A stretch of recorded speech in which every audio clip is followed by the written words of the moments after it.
Congressman from Tennessee, who's the chair of the House Homeland Security Committee. He's a successful business person, a decorated combat veteran, and also an emergency room medical doctor. So quite a range of competencies here. And he's also been, I think, a very significant voice on China in the House of Representatives. I want to read one paragraph from your official biography, which is just a great one. So, Congressman Mark Green grew up on a dirt road in Mississippi. After graduating from West Point, Green came to Tennessee during his last assignment in the Army as the flight surgeon for the premier Special Operations Aviation Regiment, known as 160th SOAR. As a night stalker, Green served 3 deployments to Iraq and Afghanistan during the War on Terror. His most memorable mission was the capture of Saddam Hussein. During the mission, he interviewed Hussein for 6 hours, and the encounter is detailed in a book Green authored called A Night with Saddam. Congressman Green was awarded the Bronze Star and the Air Medal with V Device for Valor, among many others. So today, we want to get into a wide range of issues related to China. For myself, as a senior fellow at Hudson, working on U.S.-China competition and covering China issues, I've recently come to a pretty deep appreciation of how Homeland Security is right at the heart of this. I mean, it might be one of the most important elements of the China challenge that we face.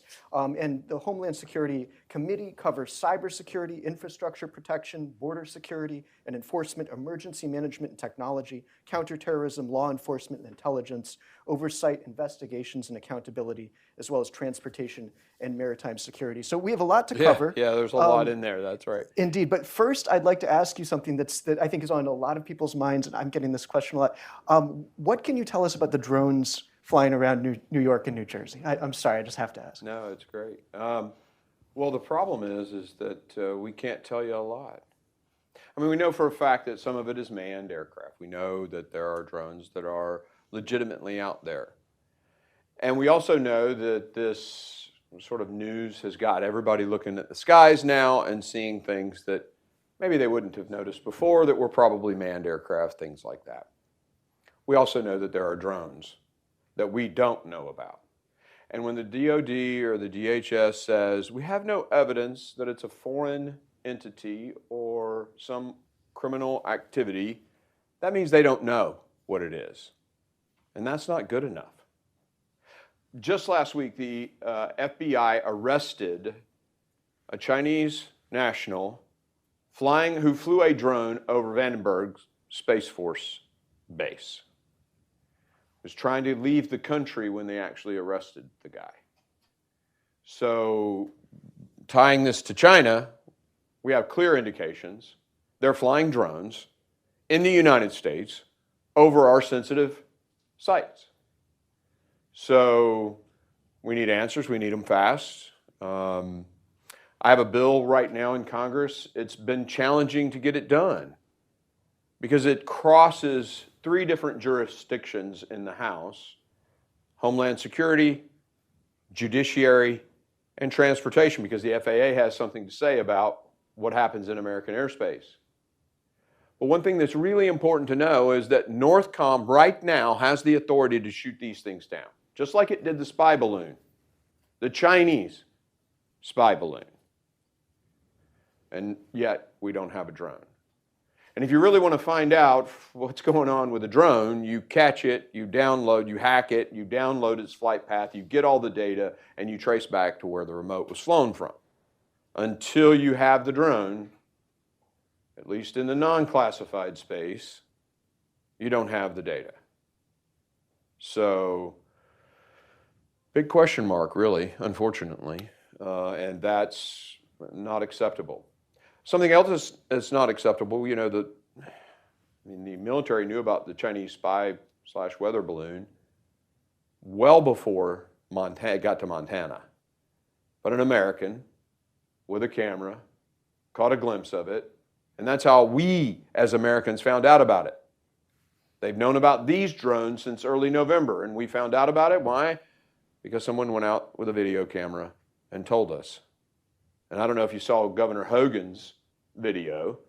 Got to work on his video skills a little bit, but he did a great job of showing us drones basically right over his house. And a great tweet. I don't know if y'all caught that. So this is unacceptable. We need an answer. My bill would not only advance the current authorizations for DOJ, DHS, and DOD, but it would also authorize state and local under parameters, because look, it is airspace, and we don't want them shooting down a manned aircraft and all that stuff. So we got to coach them on how to do it and what to do it with appropriately, et cetera. So those constraints are in my bill. There's a version in the Senate that doesn't have some of those constraints. Those are important constraints. Our bill in the House does that. It's a meticulously put together bill, and we got to get it passed.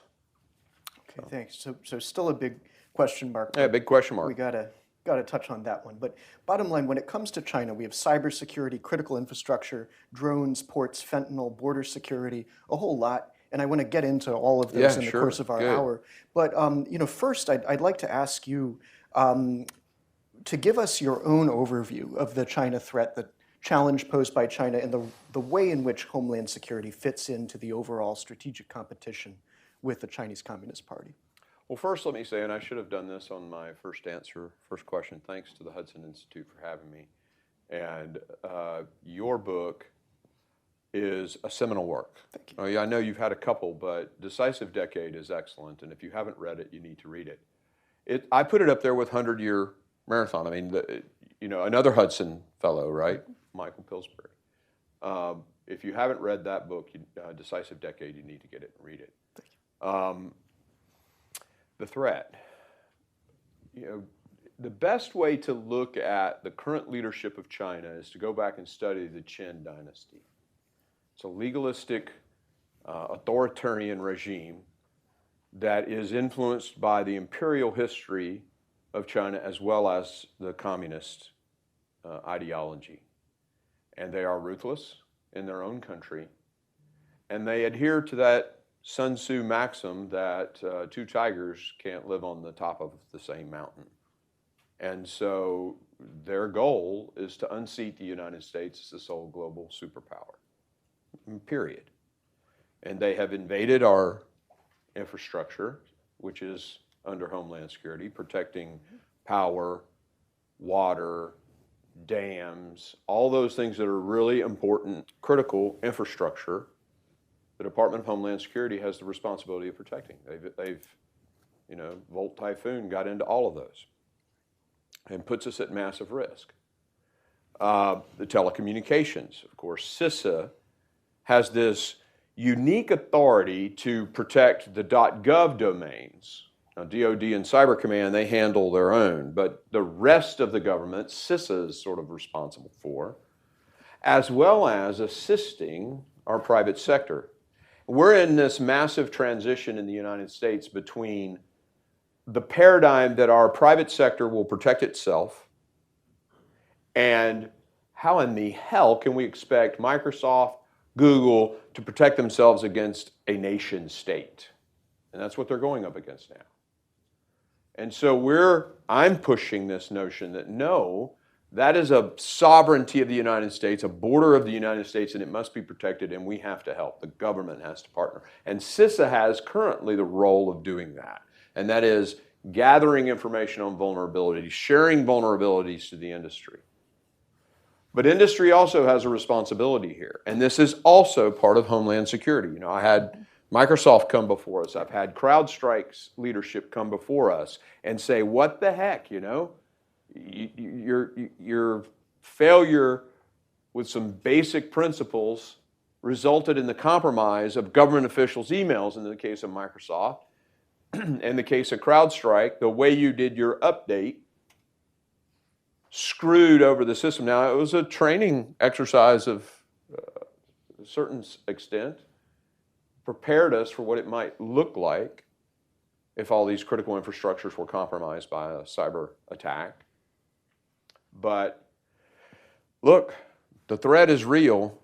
China is doing everything it can, and who knows, maybe they want us to know they're in there. That in and of itself is bad, because if they do go and try to take Taiwan, they don't want us to respond. So they want to know the knife is at the throat. They want us to know the knife is at the throat. That's how they think. Go back and read the Warring States period. I mean, this is how they think.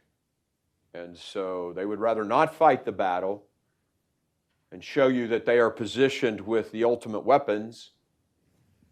So maybe all this, they wanted us to find them. Who knows? And that's speculative on my part, just my study of Chinese history. But the threat is real, and Homeland is at the heart of protecting our country. Great, and I wanted to double click on that a little bit more on cybersecurity. I mean, the two major Chinese cyber attacks that we heard about this year with Volt, Volt and Typhoon, Salt. right? Volt and Salt. Can you walk us through in a little bit more depth, Volt Typhoon, Salt Typhoon, and then how can we respond to this? I mean, what really should we be doing about this? So, first off, Volt is critical infrastructure. So think water systems, power plants. They got in those systems, the ability, the control mechanisms of those systems. Salt Typhoon is one that's very recent, and that's 8 telecommunications companies. They downloaded, terabytes of data to include, and the nexus was pretty much Washington, D.C., so you can think through who they're targeting, whose phones they want to be on. Now, they did target political campaigns as well, but they targeted, most of us here in D.C., our phones have been compromised. Your text messages, who you texted, who you called and when, your geolocation, all that data is now in the hands of the Chinese Communist Party. And I can tell you this, and I specifically asked in the classified briefing if I could say this, it's in the open source information, I can confirm, they're still in the system.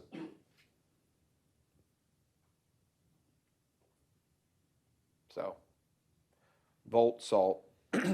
The second part of your question was... What should we be doing about this? How can we respond? Look, we don't have a national security strategy on cyber response. We do. If you hit the United States with a nuclear weapon, we have the response. Actually, we have first use on nuclear. I think we're one of the few countries that say we'll go nuclear on a kinetic strike against the United States or U.S. assets or allies, right? We have no statement on what we'll do if you hit us with cyber. Those are 2 prominent cyber attacks. It's time we go on the offensive. I don't mean defensive, I mean offensive. It's time to strike back. And we need to make the world aware that we have the capability. China needs to know where the knife is against their throat. I'm confident that our team has capabilities that are potentially, I think, beyond the Chinese. We just need to let them know. And you mentioned Microsoft, and you had Brad Smith, the vice chair and president of Microsoft, at your testify to your committee this year. And just to give people a sense of the scale of the general cyber domain, here's what he said. He said, in the 28 months since the Russian invasion of Ukraine, as tensions have grown elsewhere, we have seen more prolific, well-resourced, and sophisticated cyber attacks by 4 countries, Russia, China, Iran, and North Korea. During the past year, Microsoft detected 47 million phishing attacks against our network and employees, but this is modest compared to the 345 million cyber attacks we detect against our customers. Then he said every day, and I had to check that, every day, 345 million cyber attacks. Is that for real? Well, a lot of it's AI generated now. So the attacker's using AI, and they can do millions of attacks in a very short period of time with the use of AI. So I don't know how Brad is counting his intrusion attempts, but the capabilities are certainly there to achieve that. Fair enough. Imagine what happens when it's quantum backed. And you've touched on the role that the private sector should play in this, so maybe we'll come back to this. But let's go a little bit more into critical infrastructure. The outgoing FBI director, has been pretty vocal on China, I think, and he said the PRC has made it clear that it considers every sector that makes our society run as fair game in its bid to dominate the world stage, and that its plan is to land blows against civilian infrastructure to try to induce panic and break America's will to resist. And then he says the fact is the PRC's targeting of our critical infrastructure is broad and unrelenting. It's using that mass, those numbers, to give itself the ability to physically wreak havoc on our critical infrastructure at a time of our choosing. I feel like our national conversation on this should be much more substantial than it is. I mean, what else could we do? Yeah, the to Neville make people aware? Chamberlains of today are the ones that are out saying, no, this is no big deal. They're an economic partner. We should go and do more business with China. Those are the Neville Chamberlains of today. But we're in a conflict with China on multiple levels, and too many people are asleep at the wheel. You look at the crane issue. 80% of cranes manufactured by one company from China. We discover now there are modems on these that can communicate what they see back to China, knowing exactly which military units and aircraft and tanks and jeeps are loaded on which ships. Well, now we know which ship to sink. And this is insanity that we've just allowed this to happen. Our committee, along with Gallagher at the time and now Molinar, did this investigation into the cranes and discovered these modems that allow them to monitor what we're doing. I mean, you think about the economic data, knowing what goes through which port. I mean, it's all about data analytics now for business anyway, and understanding who's buying what and where and how, supply chains, et cetera. Well, they have all that data because they're sitting there running every crane in America's ports. I'm not sure I answered your question, but I didn't mind pontificating a little bit there. Sure. So why don't we turn to supply chain security, which is actually in the Homeland Security strategy for China that came out, I think in 2020 or 2021. So during COVID-19, China's primary newspaper, the China Daily, and I cited this in Decisive Decade because it made its way to the Congress floor, into the Senate records.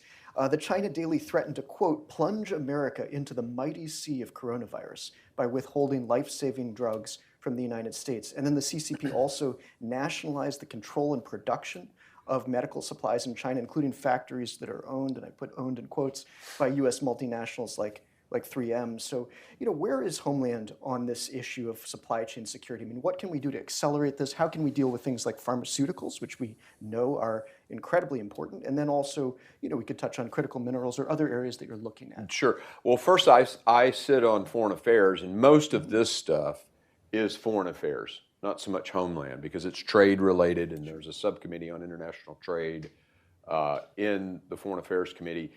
And my nearshoring, it starts at the source, right? So I have two bills actually. One, nearshoring, which would create a private industry, private lenders lending through the Development Finance Corporation to businesses to cover the costs of the move to Latin America or the Caribbean.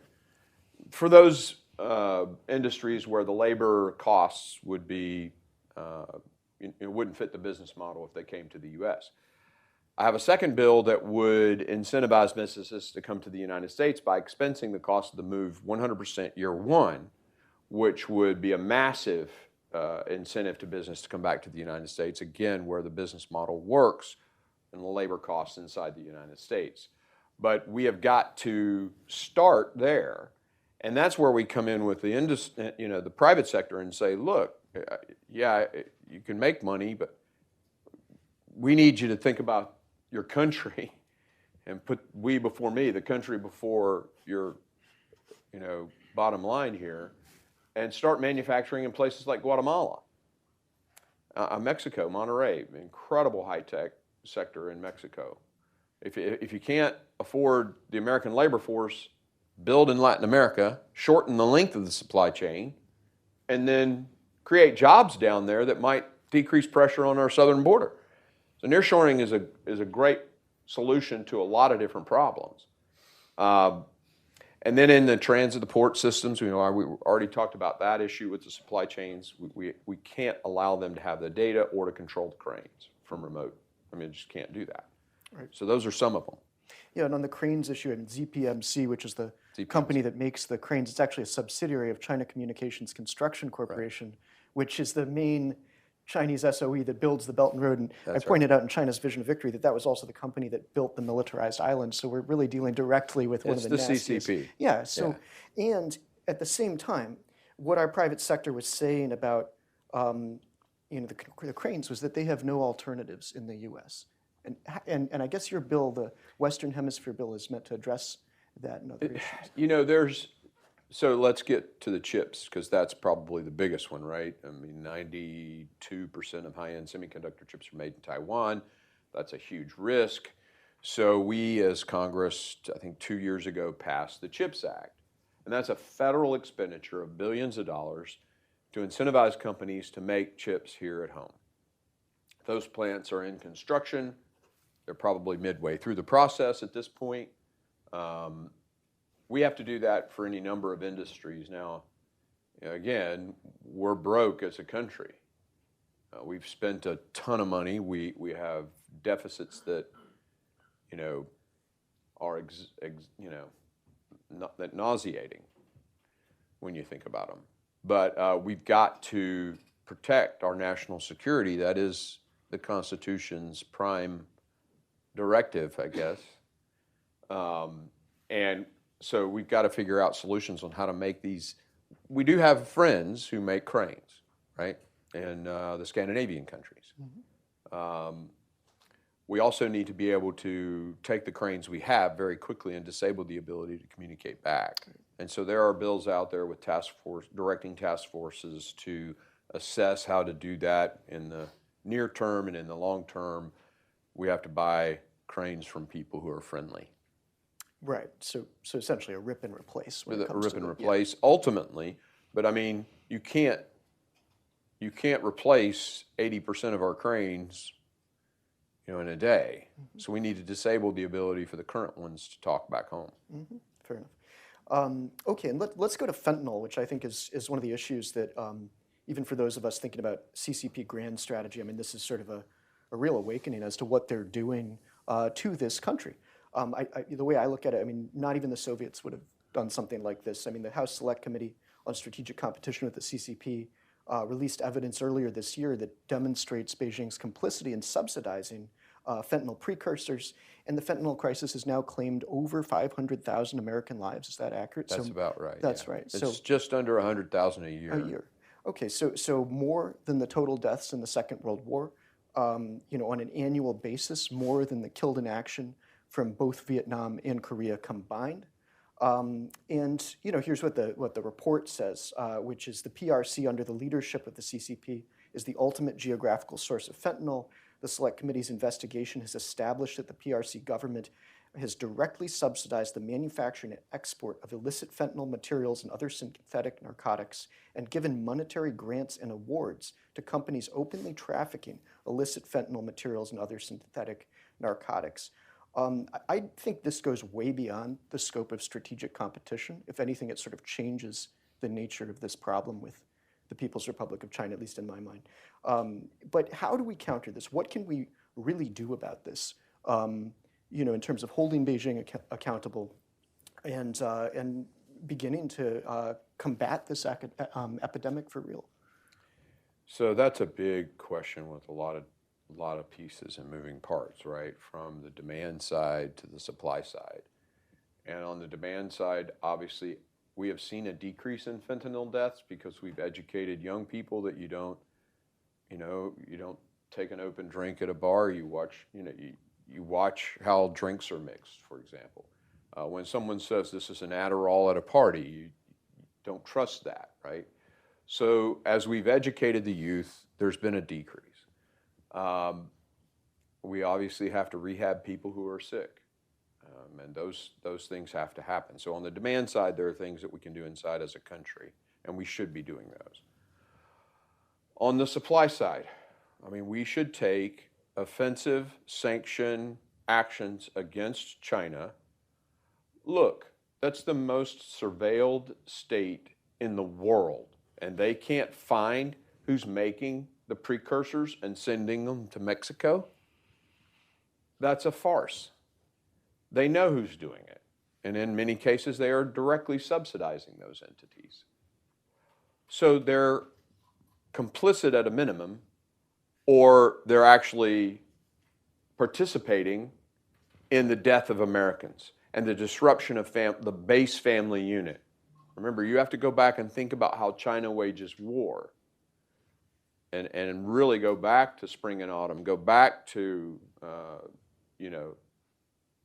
that 250 BC time frame when Sun Tzu was published by some, or The Art of War was published by someone, it's attributed to Sun Tzu. And this is how they do it. This is their game, disruption of the society, and they are doing that. And we have to stop the flow. We have to seal off our border. This 4 years of a wide open, anybody can come in the United States border has done massive damage to the United States of America.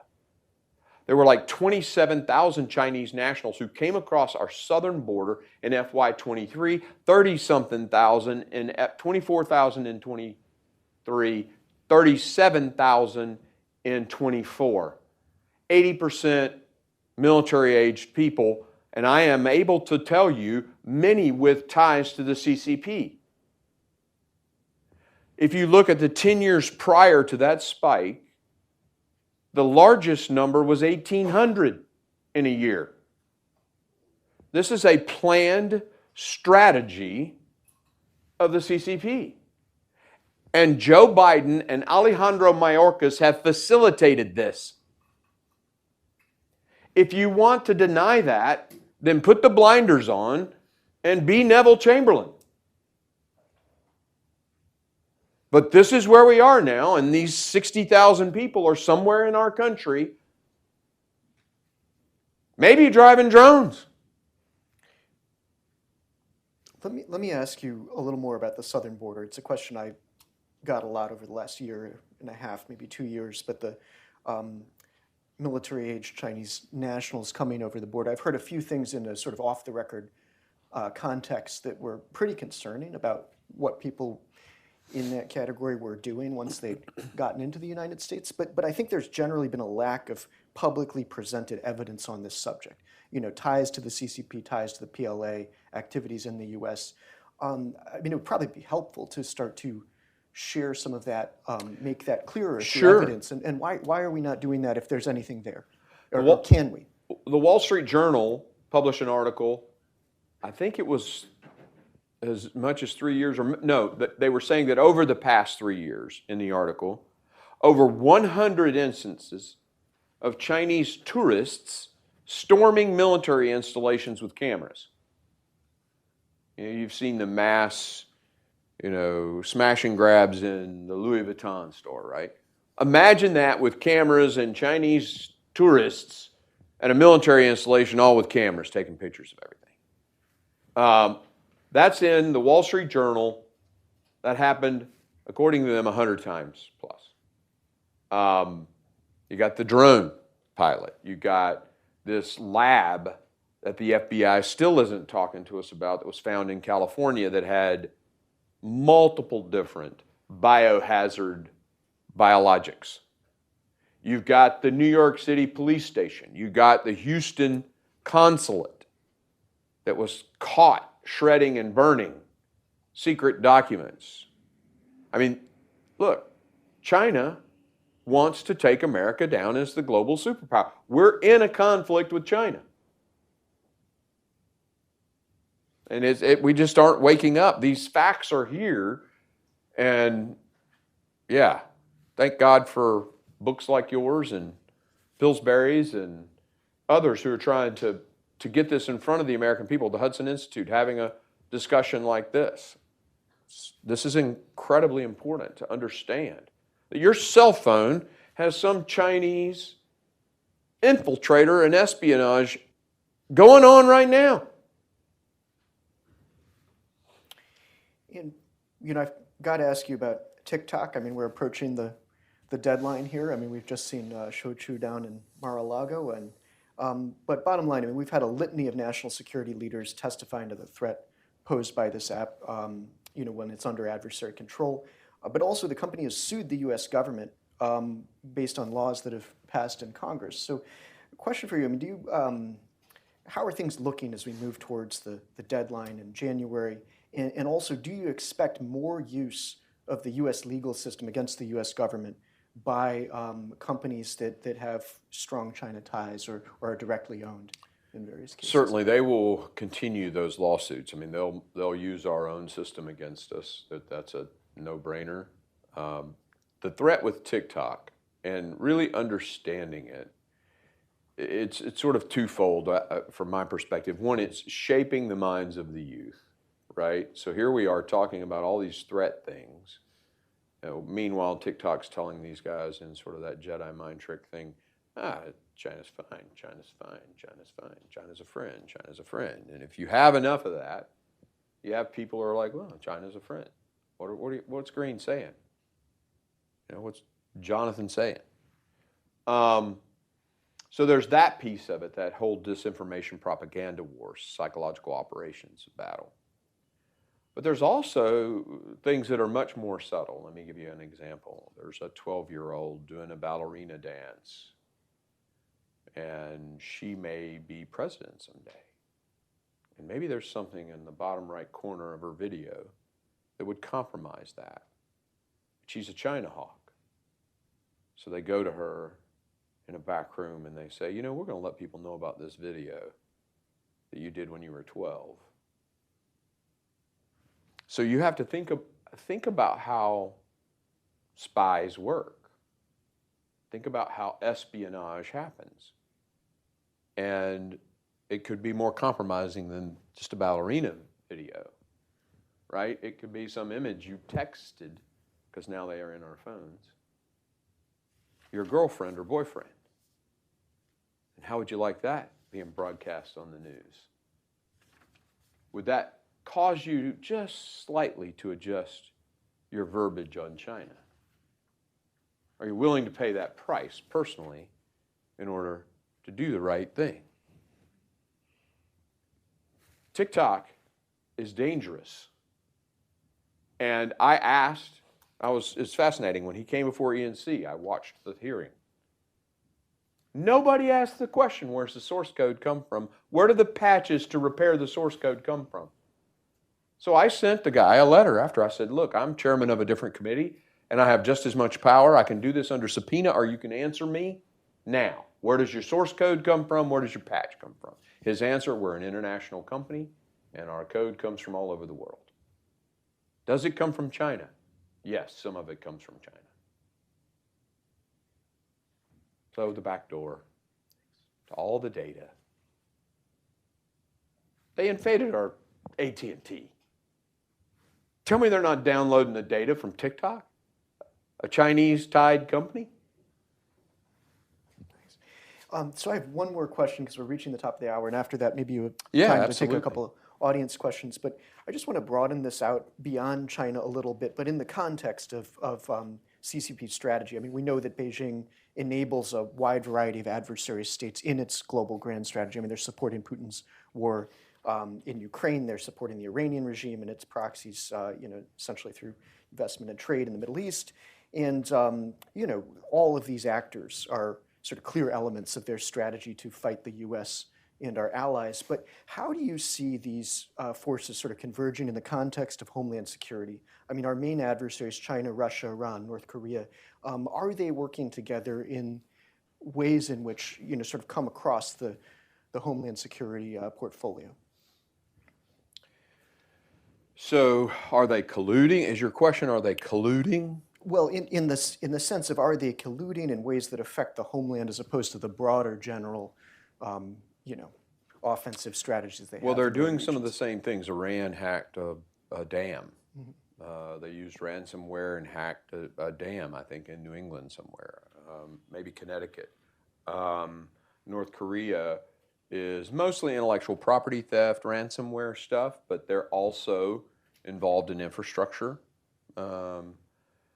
Russia, mostly disrupting healthcare and local governments through ransomware, that kind of thing, but they're also pinging our defense and infrastructure. So, I mean, they're all kind of doing the same thing. The question on collusion, are they working together to do it?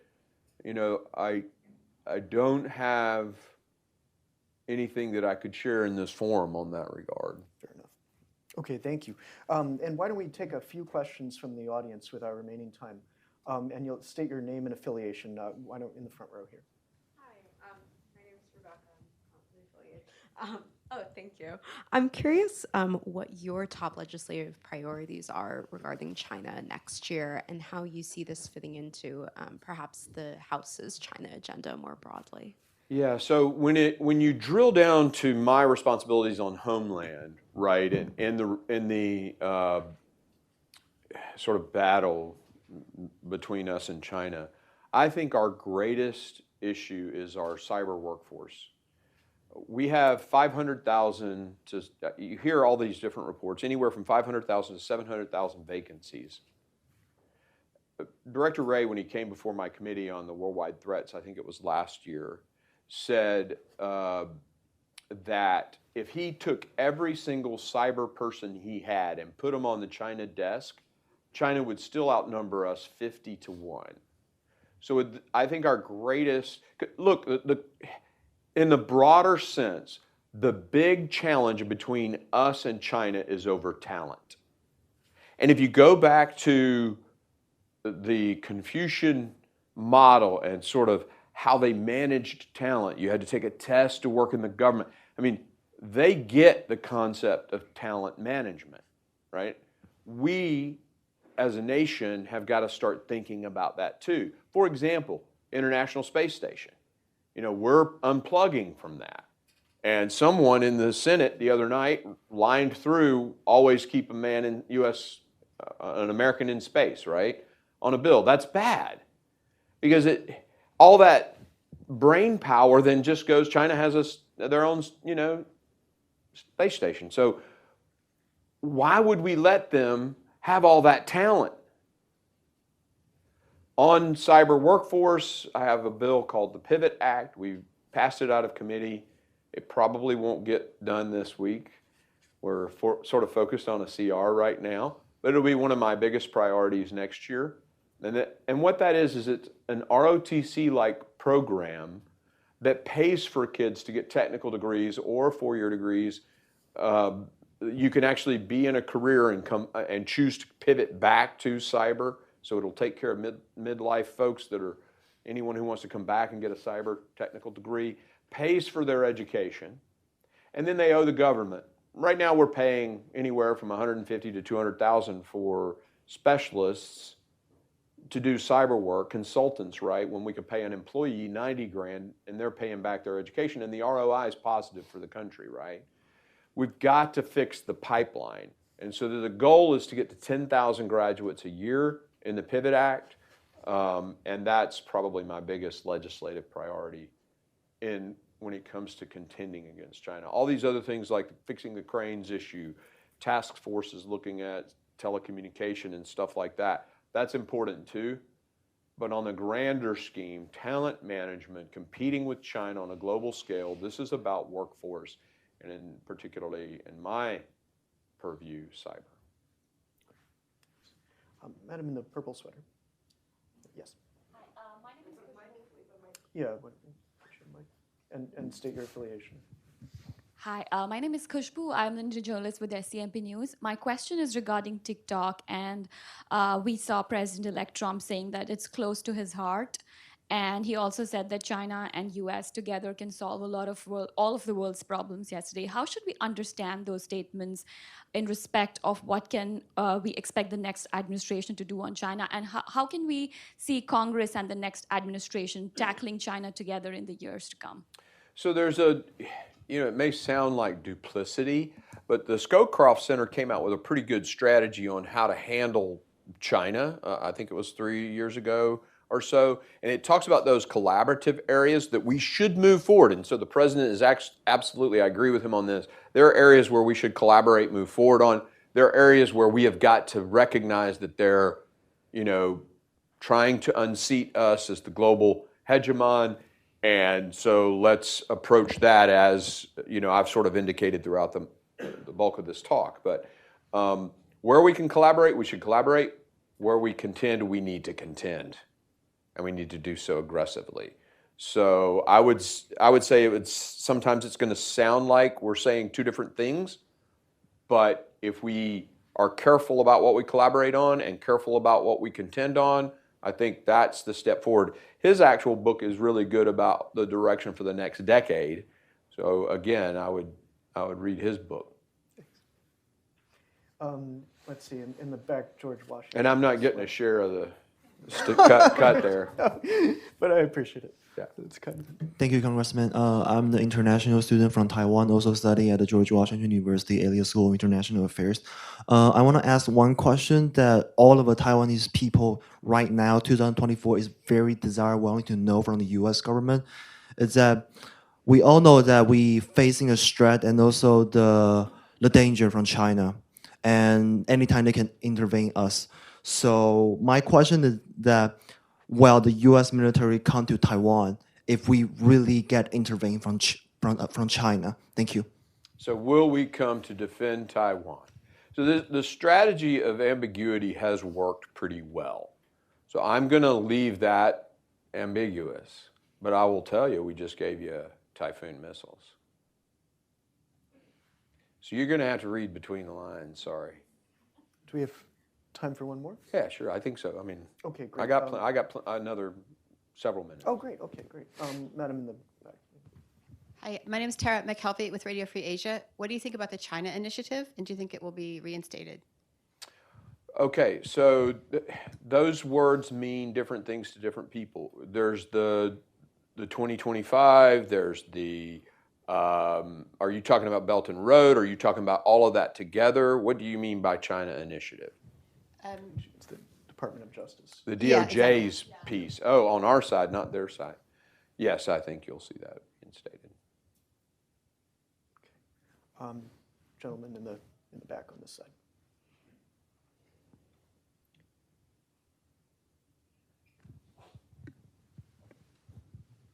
Okay, good morning, sir. My name is Stephen Baiswin. I'm from the Chief of the National Guard Bureau.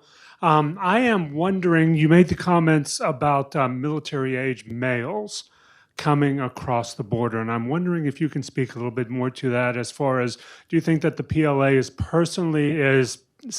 is sending people across the border in order to form military units in the United States? And is there any way from differentiating these potential PLA members from the Chinese who are coming across the border and just want to escape a very oppressive regime? Thank you, sir.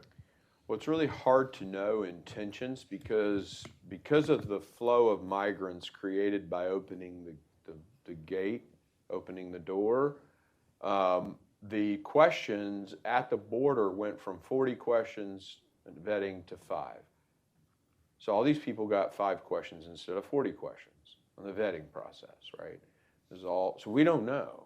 Now there are we do know this, there are 39,000 Chinese nationals who have detention order, detained, they're supposed to go home, be taken home by ICE. And of course they took 109 last year. So, your real question though is that what's my opinion about the reason they're here? That was the first part of your question, I think. And you have this migration that's like this in a country where you can't get a plane ticket unless your social credit score. I mean, the CCP knows when you leave China. So you got a peak of 1,800, and then suddenly there's a massive spike. 80% are military age. Many of whom are former PLA members or at least CCP members. It would be foolish not to assume that there is some threat in that, whether it be espionage or sabotage, right? Worst case, sabotage. Minimal case, espionage. And I would submit to you, we've already seen the espionage from the guy we just captured or arrested last week. We don't know about the other, right? We don't know. Would they disrupt the rail movements to defend Taiwan? Would they disrupt the railhead or the barge point, sending those military units to port that they wouldn't get on a port and go to defend Taiwan? We don't know. Time for But look, the modus operandi was, this whole process has been vetted, right? It's what Russia did in Ukraine. They sent the little green men in, they migrated in, they sat there, they built homes in the Donbass, and suddenly, there they were. take one more blue sweater.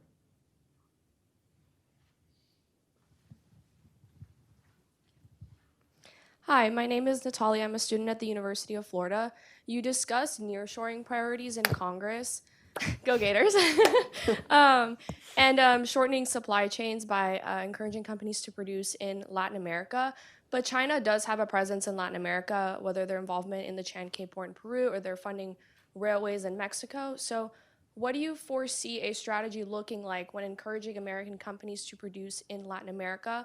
Will there be conditions to coexisting with Chinese involvement in these countries, or will there be stringency in terms of how these companies will operate and conduct business in Latin America? What you're really asking is, how do we contend against the Belt and Road Initiative, which is at its heart designed to take allies from the United States, right? I have a book I'm writing right now called The Polarity Cycle, and how, if you look at Westphalia, right? So end of the 30 Years' War, everybody's exhausted, right? Which is what happens after a long conflict. And they're almost ready for peace at any terms. In fact, they even, in the peace agreement, the way they built the room where the peace treaty was held is there was a door for every country. Small, large, didn't matter. And everybody entered at the exact same time. And there's some, in that sort of peace process, everybody's kind of considered equal. And so that exhaustion phase after war, there are many, many, many, many poles in the system. But as you move from that, the larger countries tend to start collecting allies because the smaller countries can't defend themselves. And in that balance of power phase, right, there's this coming together, and it transitions into a true alignment phase where everybody's picking sides. And before long, you've got a bipolar region or a bipolar world, and that's when I think war happens again. And I'll be making that point in this book. Look at the Napoleonic Wars, the War of Spanish Succession, the war, World War I, World War II. You see all this alignment that occurs, and then when there's a bipolar world, right there. I said all that to say that as it relates to Latin America, as it relates to Africa, as it relates to Belt and Road Initiative and all of this, the Chinese get it. And there's an old axiom, I think from Sun Tzu, but if not from him, Zunzi, Mencius, one of the guys, right, from that Warring States period, author, a friend afar can help protect you from an enemy that's near. And I think China sees us as near, not far, right? So they're gathering friends all over the world, really, to contend against us. And the world is aligning again. That's why I often like the fact that India operates sort of with one foot in each camp, right? Because it helps us create sustain a multipolar world. I agree with Richard Haas that multipolarity is a more stable. If you can't have a global hegemon that is, benevolent like we've had over the past decades or so, since '89, then I'll pick multipolarity, right? But in that battle royale for the allies, what can we do? Well, there's aid. There's bringing our businesses here. Now, you talk about a very detailed piece of that. Do we say to our American businesses that go and work in Monterey, you can't affiliate with any of the Chinese that are there?